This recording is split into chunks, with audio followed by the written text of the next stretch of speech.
Welcome to This Explainer. So, when you hear the title Jane Eyre, you probably picture, a dusty, standard Victorian romance. Lots of corsets, quiet sighs, that kind of thing. But today, we're looking far beyond that. We're going to dive right into the source material to reveal how this novel is actually a blazing, trailblazing work of female empowerment.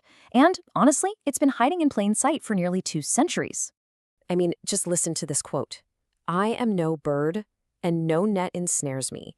I am a free human being with an independent will." Just think about the sheer declarative energy of that statement. What's truly astonishing, though, is remembering that this radical, rebellious sentence was penned by a quiet clergyman's daughter living in the incredibly restrictive 1840s.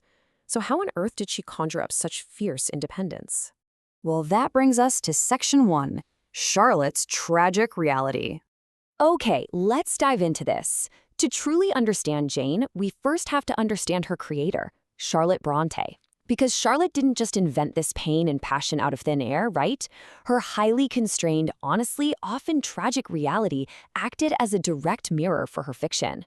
Back in 1821, her mother Maria Branwell died, which profoundly affected a 5-year-old Charlotte. Then, just a few years later in 1824, she and her sisters were sent away to the clergy daughters' school at Cowanbridge. And the conditions there were literally horrific. We're talking poor food, highly unsanitary environments.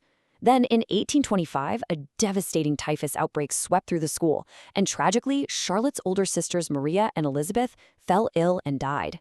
This immense trauma, combined with that brutal environment, permanently scarred Charlotte's physical health and fundamentally shifted how she viewed the entire world.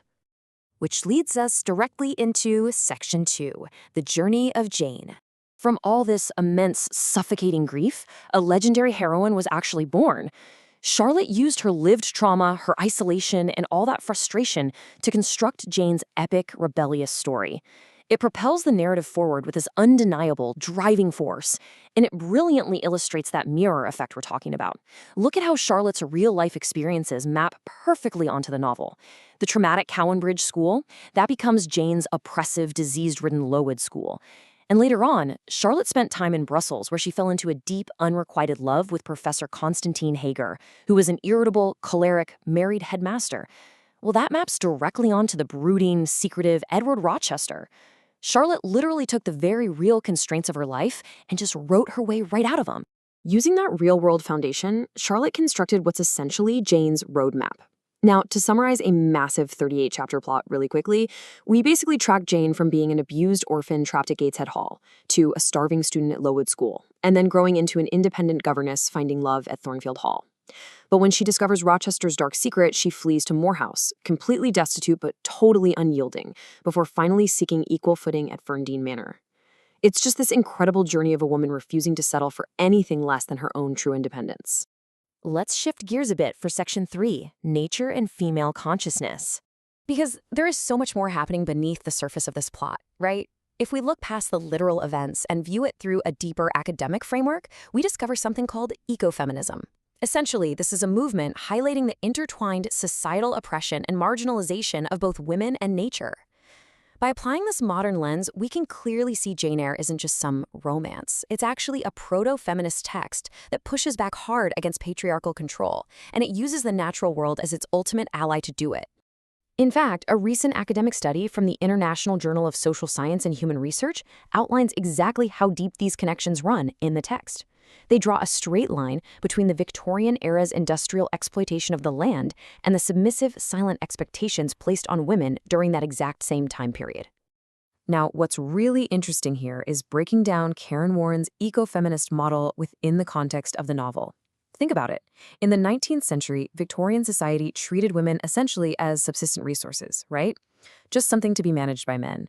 And this directly mirrored the male-dominated destruction and exploitation of the natural world that was being driven by rapid industrialization.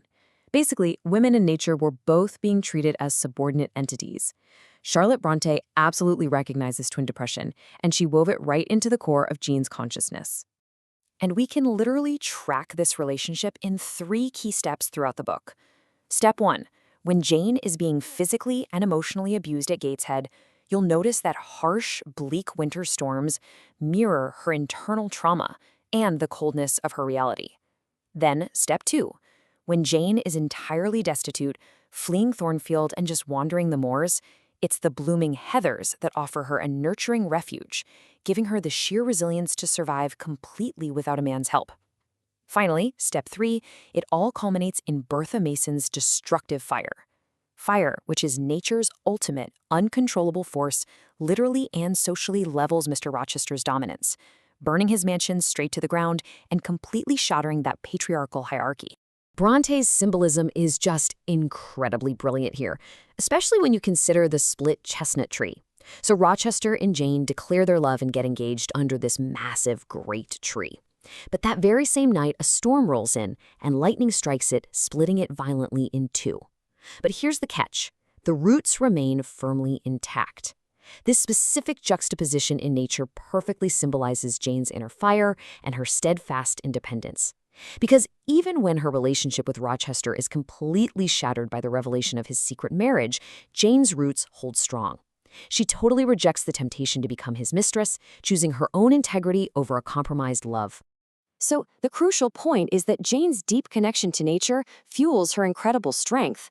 And that brings us to section 4, timeless quotes and legacy. This brings us right to the emotional core of this explainer, those timeless quotes that prove exactly why this book remains a legendary empowerment manifesto to this very day. Just take a second to listen to this. I care for myself. The more solitary, the more friendless, the more unsustained I am, the more I will respect myself. In a Victorian society that viewed unmarried, poor women as entirely invisible, basically as burdens, Jane's radical self-respect is absolutely explosive. She decides her own worth, totally regardless of what the world tells her.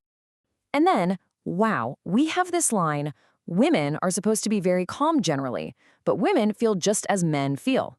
It's a beautifully simple sentence, right? But back in 1847, that completely shattered the suffocating expectation of female submissiveness. Jane is out there demanding the right to her own complex, passionate, and, yeah, sometimes angry inner life. When confronting Rochester, she just strips away class, wealth, and gender norms entirely. She tells him, I am not talking to you now through the medium of custom, conventionalities. It is my spirit that addresses your spirit. Jane demands absolute spiritual equality. She point-blank refuses to be his inferior in any way before she can ever commit to him. Which brings us to the most famous, triumphant quote of the whole book. Reader, I married him. Notice the phrasing there. She didn't say, Reader, we were married, or Reader, he married me. No, I married him.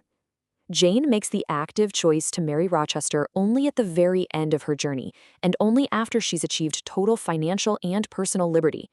She returns to him on her own terms, and no one else's. Charlotte Brontë took a life filled with disease, loss, and immense societal restriction, and used that constrained reality to forge an immortal declaration of independence. Her legacy is really about using the shadows to find the light. So, I want to leave you with a final thought to mull over. What constraints in your own life could become your greatest source of power?